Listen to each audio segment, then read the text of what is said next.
Sobat EV, hari ini kita kedatangan narasumber yang pastinya keren lagi. Di sini ada Pak Edbert. Mungkin Pak Edbert boleh dikenalkan kepada Sobat EV di sini. Halo semuanya, terima kasih. Hari ini kita mungkin saya izin sebelum berkomunikasi atau menjelaskan beberapa pertanyaan nantinya. Saya kebetulan dari perusahaan PT Trienergi Berkarya, kami bergerak di bidang penyediaan EV charger sekaligus juga melaksanakan proses instalasi sampai dengan purna jualnya juga. Jadi perusahaan ini bisa dibilang relatif baru. Kami sendiri baru berdiri di tahun 2019. Nah, mungkin juga kalau kita lebih mengingat juga awal-awal mula daripada industri mobil listrik ini kan sebenarnya kurang lebih tepat pada saat tahun 2020 itu, pada saat kita masih ada kendala dengan COVID ya waktu itu ya. Nah, jadi kami waktu itu di awal sebagai penyedia charger, kami berkolaborasi dengan salah satu pabrikan mobil listrik yang mungkin namanya Hyundai. Nah, waktu itu Hyundai ingin launching mobil listrik pertama kali, tapi waktu itu mungkin ada kendala dari sisi ketersediaan public charging. Waktu itu akhirnya mereka mengeluarkan suatu paket bundling gunanya untuk memberikan keamanan bagi pemilik EV terkait dengan miles anxiety ya. Jadi kalau misalkan mereka ngecas tapi juga nanti di luar juga tidak tersedia maupun juga hanya diberikan portable charger, otomatis kendala daripada pengecasan itu juga pasti akan memakan waktu cukup lama. Makanya waktu itu karena kami juga sebagai penyedia dan juga memiliki histori dengan sebagai vendor PLN, makanya kami diminta untuk memberikan solusi kesatuan baik dari sisi penyediaan, instalasi sampai dengan purna jualnya juga. Nah, mungkin dari situlah berawal kami untuk sebagai salah satu penyedia charger, dan sampai sekarang kami juga sudah melakukan instalasi lebih dari mungkin 30.000 rumah ya. Dan ini juga dengan beberapa TPM lainnya juga gitu. Oke, banyak banget ya 30.000 rumah ya sebenarnya. Oke, jadi kan hari ini kita bakalan ngebahas keamanan instalasi pengecasan mobil listrik yang emang sangat berkaitan ya dengan Pak Edbert gitu. Oke, jadi aku mau tanya dulu pertanyaan pertama. Sebenarnya ini adalah pertanyaan yang pastinya basic banget ya buat Pak Edbert, tapi aku penasaran. Jadi itu apa sih si instalasi pengecasan mobil listrik ini, dan dia tuh gimana cara kerjanya, dan juga sebenarnya tuh ada nggak sih potensi terjadinya kebakaran gitu Pak? Karena mengingat ini kan berhubungannya sama listrik gitu ya Pak. Gimana menurut Pak Edbert nih? Oke. Boleh cut dulu ya sebentar. Boleh. Saya ada foto yang bisa ditunjukin sebenarnya. Oh, oke. Oke, siap. Siap. Perlu aku tanya lagi atau? Oke. Jadi mungkin untuk lebih jelasnya mengenai apa itu yang dimaksud oleh dengan pengecasan mobil listrik. Jadi intinya pengecasan mobil listrik itu adalah sistem kelistrikan yang dirancang atau dikhususkan untuk menyalurkan energi listrik dari jaringan listrik seperti PLN ataupun sumber lain ya. Dan itu biasanya melalui perangkat charger, dan itu untuk mengisi baterai pada kendaraan mobil. Nah, jadi singkatnya di dalam struktur jaringan listrik itu ada pasti tadi yang seperti saya sampaikan KWH meter gitu ya, kalau emang menggunakan pasang baru, atau bisa menggunakan listrik existing rumah tapi nanti jalur kabelnya dikoneksikan ke panel pembagi atau panel distribusi. Nah, dari situ biasanya akan ada kabel, kemudian ada tambahan perangkat pengaman seperti MCB, RCD, dan mungkin juga grounding. Kemudian juga nantinya akan ada charger, atau baik itu nanti AC ataupun AC 1 fase maupun AC 3 fase ya. Dan setelahnya ada komunikasi antara si charger nozzle dengan perangkat si soket si mobil. Jadi di situ proteksinya adalah bahwa kalau saat chargingnya situ sedang dilakukan atau sedang on session, itu dia akan ngelock supaya kalau misalkan tidak tersengaja atau kecabut dan sebagainya itu tidak bisa. Kemudian di situ juga ada komunikasi untuk membaca temperatur dan juga besaran arus supaya tidak melebihi daripada yang diminta oleh si kendaraan. Oh gitu, berarti sebenarnya potensi bahaya kebakaran ini minim ya Pak, karena udah ada Iya, apa namanya solusinya lah ya dari hal tersebut gitu ya Pak. betul. Oke, tapi kira-kira ada nggak sih Pak hal-hal yang bisa jadi penyebab kebakaran ya? Kayak misalnya mungkin salurannya atau mungkin cara apa aplikasinya seperti itu. Dan menurut Pak Edward apa sih langkah pencegahannya? Siapa tahu buat teman-teman sobat EV di sini yang baru punya mungkin ya Pak. Boleh dikasih tahu gitu. Jadi sebetulnya pastinya ya kalau kita bicara kebakaran dan sebagainya, banyak orang yang punya asumsi bahwa mobil listrik itu potensi terbesarnya ada pada baterai. Namun menurut saya baterai itu mungkin salah satu sumber yang bisa memicu terjadinya kebakaran. Tapi sekarang kan teknologi sudah cukup berkembang ya. Mungkin seperti baterai pun juga ada beberapa tipe yang mungkin sekarang lebih dikenal. Satunya adalah NFC yang menggunakan nikel dan satu lagi adalah LFP, lithium ferrophosphate. Nah, untuk mobil saat ini kebanyakan menggunakan yang LFP, dan LFP ini sebenarnya sudah memiliki apa ya namanya, potensi thermal runaway yang lebih rendah gitu ya. Jadi otomatis kalau dari sisi baterai itu overheat dan sebagainya mungkin sudah sangat kecil. Tapi kalau dari sisi kelistrikan maupun instalasinya itu juga mungkin yang bisa juga memicu kebakaran. Mungkin dalam hal ini ya pastinya kalau dari sisi charger maupun kabel dan juga kelistrikan maupun instalasinya kurang baik ya pasti potensi itu juga bertambah ya. Oke. Terus nih Pak, kan gimana kalau misalnya orang-orang cara gitu ya memilih apa namanya pengecasan yang aman. Apakah kalau misalnya di mall gitu kan sekarang udah banyak ya Pak, dan juga di mungkin rest area itu ada nggak sih gimana cara orang tuh untuk memilih pengecasan ini yang aman biar nggak terjadi hal-hal yang tidak diinginkan gitu Pak Edward. Um, untuk mencegah ya, jadi mitigasi resikonya sendiri sebetulnya yang pertama ya pastinya kita perlu melakukan instalasi kelistrikan yang sesuai dengan standar yang berlaku. Nah saat ini standarnya itu menggunakan SNI ataupun IC, dan itu salah satunya adalah yang pertama mengenai besar daripada si dimensi kabel yang tadi saya sampaikan di awal ya, karena kita kasih gambaran saja, kalau misalkan kita punya pipa air di rumah, kalau misalkan arus daripada air itu besar, otomatis kan pipa yang dibutuhkan juga jauh lebih besar gitu ya. Nah, dan sama dengan kabel, kalau arus listriknya itu juga cukup besar, seperti yang sekarang kita lihat kan kalau charger home charging itu 7 kW lah ya. Jadi otomatis harus kabel tembaga yang digunakan itu berdimensi itu sekitar 3 kali 6 mili.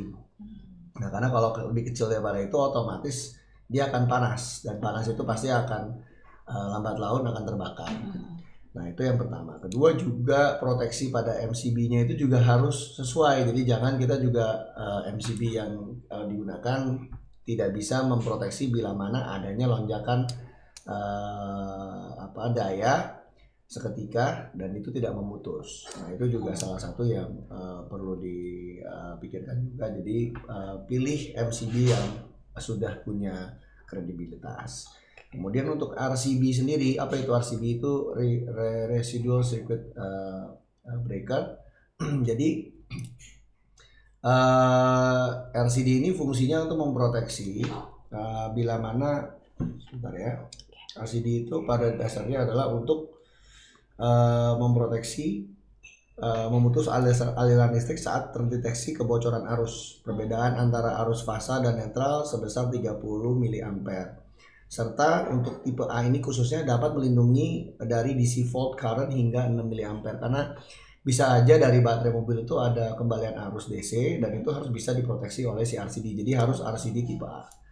Dan yang tidak kalah pentingnya pasti dari charger ya. Jadi charger juga perlu diperhatikan juga, tidak hanya charger itu dari sisi outlooknya saja, tapi juga proteksinya perlu dicek apakah ada over temperatur, over current, habis itu under over voltage dan beberapa fault lain dan juga proteksi lain yang wajib harus ada gitu ya, karena kita karena ini juga adalah penggunaan listrik yang cukup besar. 7.000 kW itu mungkin kalau kita kasih gambaran untuk rumah-rumah pada umumnya saat ini hanya menggunakan sampai dengan 2 sampai 3.000 kW daya terpasang. 7.000 itu mungkin bisa 4 microwave ya. Kurang lebih seperti itu sih. Oke, berarti emang mungkin teman-teman di sini juga tetap harus nyari yang kredibilitas juga ya Pak, dan ada SNI-nya tadi ya. Betul. Betul. Jadi kalau misalnya mau ngecas boleh dilihat tuh ada logonya atau enggak, seperti itu kali ya Pak, biar bisa mencegah terjadinya hal-hal yang tidak diinginkan. Kan kalau tadi kita udah ngebahas tentang orang-orangnya, masyarakatnya, sekarang aku mau nanya gimana peran pemerintah dan juga mungkin dari industri gitu ya Pak, yang bisa mereka lakukan terhadap si pengecasan ini biar kedepannya lebih aman dan mungkin juga tersebarnya lebih merata gitu ya Pak, kalau misalnya dari pemerintah dan juga industri sendiri. Yang pastinya saat ini saya lebih melihat peran pemerintah itu dalam mendorong industri EV ini sudah cukup bagus ya. Tapi dari sisi komersial. Artinya kita diberikan subsidi gitu ya, baik dari misalkan seperti biaya STNK, BPKB itu kan juga cukup murah. Kemudian ada beberapa subsidi terhadap perpajakan, dan juga saat ini kalau kita mau melakukan instalasi kelistrikan khususnya untuk mobil listrik dan itu untuk home charging, itu diberikan subsidi terkait dengan biaya pasang baru oleh PLN. Tapi menurut saya tidak kalah pentingnya juga pemerintah perlu juga aktif ya terhadap improvement atau penyesuaian kelistrikan, baik dari sisi safety dan juga fire safety sendiri ya, pemadam kebakarannya juga harus khusus. Makanya menurut saya peran pemerintah di sini butuh meregulasi juga, melakukan improvement standar lah ya, dalam artian karena juga di sini kan pasti tidak mungkin juga regulasi itu sekali jadi dan pasti sudah bisa mengakomodir keseluruhannya, pasti akan evolving. Makanya di sini perlu juga nanti peran pemerintah aktif untuk berkomunikasi dengan komunitas maupun juga pebisnis daripada si industri ini sendiri, dan juga pastinya konsumen ya, konsumen dan sebagainya. Jadi itu perlu dilakukan. Kemudian setelah adanya regulasi pastinya pengawasan itu juga penting, implementasi. Misal kalau misalkan kita bilang instalasi ini menggunakan RCD atau kabel sesuai nggak, jadi ada kunjungan ya, jangan sampai nanti pelanggan dirugikan gitu ya. Kalau misalkan hanya sebatas rusak itu mungkin satu hal, tapi kalau sampai dengan kena imbasnya adalah korban jiwa, itu yang betul-betul tidak boleh terjadi. Kemudian juga sertifikasi ini perlu juga didata dan dilakukan pendaftaran ya, sertifikasi teknis. Jadi installernya siapa saja perusahaan yang sudah mendapatkan sertifikasi tersebut, itu perlu menjadi informasi ya yang bisa diakses secara publik gitu ya. Jadi jangan sampai nanti dari satu perusahaan menjanjikan atau menyampaikan bahwa dia tersertifikasi tapi ternyata secara realnya tidak. Itu mungkin satu hal. Dan terus-menerus melakukan edukasi ke publik dan kampanye keselamatan, dan juga informasi ini perlu ditekankan. Mobil listrik dengan mobil bensin itu jauh berbeda, jadi pastinya tingkat keselamatannya bisa jadi juga lebih mahal ya. Jadi mudah-mudahan jangan sampai pengguna EV ini khawatir karena dari sisi biaya.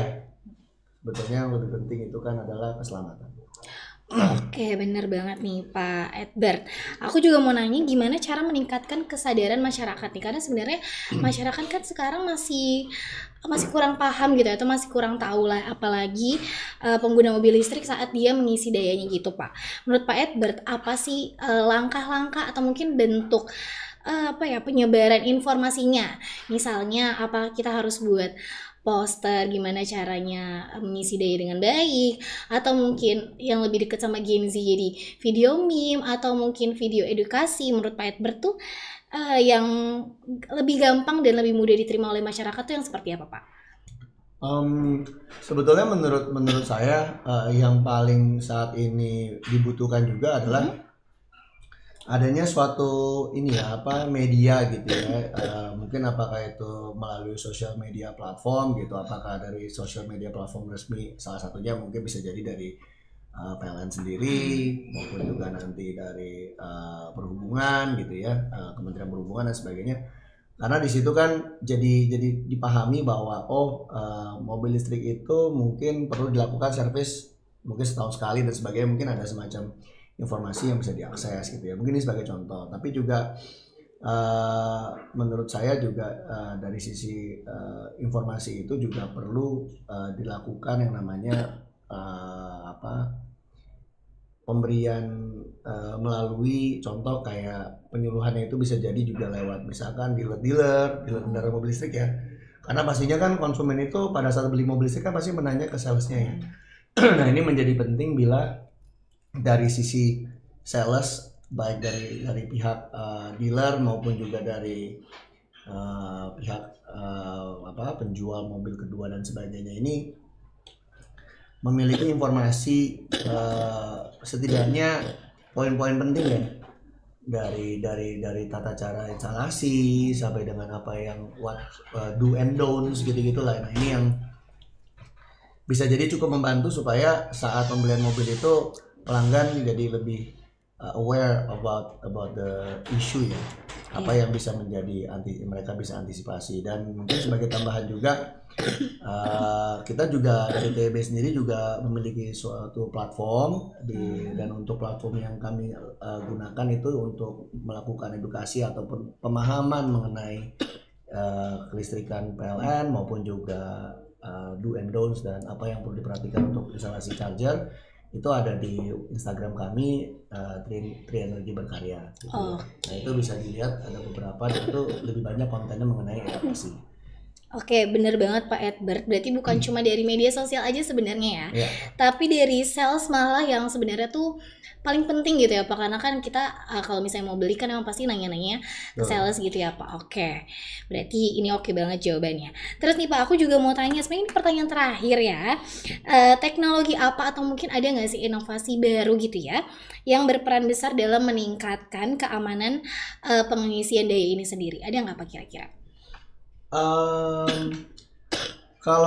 Kalau dengan inovasi pastinya setiap saat akan ada inovasi mengenai safety-nya ya. Mungkin kalau preventif, saya rasa saat ini untuk charger beberapa charger ya, tidak semua itu sudah cukup memiliki preventif terhadap misalkan contoh kita kan kalau ngecas di rumah itu kan charger AC itu digunakan untuk overnight charging. Artinya kita melakukan pengecasan dan kita akan tinggal tidur. Nah, pastinya dengan hal ini kan tidak boleh charger itu saat baterai penuh dia masih terus menyalurkan daya. Nah, di situ charger mungkin tidak semua ya, kembali lagi charger saat ini sudah dilengkapi fitur namanya smart charging. Jadi kalau overcharge itu pasti akan diproteksi. Nah, kondisi itulah yang sudah ada sebagai bentuk memproteksi adanya overcharging. Kemudian yang kedua juga adanya RCD itu memproteksi tadi perbedaan arus antara fasa dengan netral. Dan kondisi RCD ini itu kalau misalkan ada kebocoran arus dan misalkan ya tidak sengaja contoh kabel itu sobek dan isolasinya kemudian terpegang oleh manusia, itu akan ngetrip dari sisi charger. Jadi itu mungkin salah satu proteksi juga untuk keselamatan dari si pengguna ya. Tapi kalau untuk over temperatur maupun hal-hal lain yang berkaitan dengan perpotensian kebakaran, itu saat ini bisa menggunakan mungkin menurut saya tambahan device untuk memonitoring MCB, monitoring suhu pada terminal MCB, dan itu bisa menggunakan semacam sensor temperatur atau sensor arus ya, kalau itu yang betul-betul menjadi concern dari teman-teman ya. Cuman menurut saya sih sebenarnya dari tadi yang saya sampaikan di awal, kalau kabelnya sesuai dimensinya, MCB RCD-nya juga sesuai, dan proteksi pada charger beserta sertifikasi dari installernya itu harus memiliki SIU JPTL, itu harusnya sudah bisa mengurangi ya, mungkin tidak 100% tapi 99% itu harusnya sudah bisa teratasi. Oke, tapi Pak Edward ada lagi nggak nih closing statement yang mungkin bisa menjadi rangkuman atau mungkin apa ya tambahan baru lagi untuk sobat EV? Kira-kira ada lagi nggak nih Pak Edward yang mau disampaikan? Ya, Ya gitu. jadi mungkin kalau dari saya sih sebetulnya saat ini saya lihatnya sih untuk mobil EV ini sudah pasti akan menjadi suatu kendaraan yang kedepannya di kemudian hari ini menjadi masif ya. Ya. Pastinya kesadaran itu emang tidak akan ada dalam waktu singkat. Makanya kita sebagai pengguna maupun juga pelaku bisnis baik juga pemerintah perlu secara aktif menyuarakan tingkat keselamatan dan juga pentingnya menggunakan tadi ya standar-standar baik dari kelistrikan, instalasi maupun chargernya itu yang betul-betul tersertifikasi. Jadi jangan sampai malah pelaku bisnis melakukan menjual atau memberikan alat yang tidak sesuai gitu ya, contoh, atau mungkin dari sisi installer yang juga tidak memperhatikan yang penting asal bisa terpasang tapi bisa jadi mungkin proteksinya tidak terpasang dengan baik atau ukuran kabelnya tidak sesuai. Hal-hal seperti itu perlu kita berikan sanksi juga mungkin ya, supaya tidak adanya hal-hal tersebut yang mungkin karena tidak adanya sanksi maka terjadilah orang yang mungkin mengambil opportunity dari hal-hal yang tidak sesuai. Oke, baik, benar banget Pak Edward. Berarti emang kita juga harus sesuai sama standar-standar yang tersertifikasi gitu maksudnya. Terus juga tadi udah dikasih tahu juga sama Pak Edward insight-insight hari ini apa aja yang perlu kita lakukan sebagai mungkin pemilik mobil listrik maupun kalau kita menjadi sales mungkin ya kita harus kasih tahu juga ke calon pembeli untuk gimana caranya memilih charger yang baik juga. Oke, Sobat EV, segitu saja video hari ini. Hari ini kita ada kedatangan narasumber yang pastinya keren banget, yaitu Pak Edward. Terima kasih juga Pak Edward udah mengasihi kita insight yang sangat bagus hari ini. Sampai bertemu di video lainnya. Bye. Terima kasih. Terima kasih.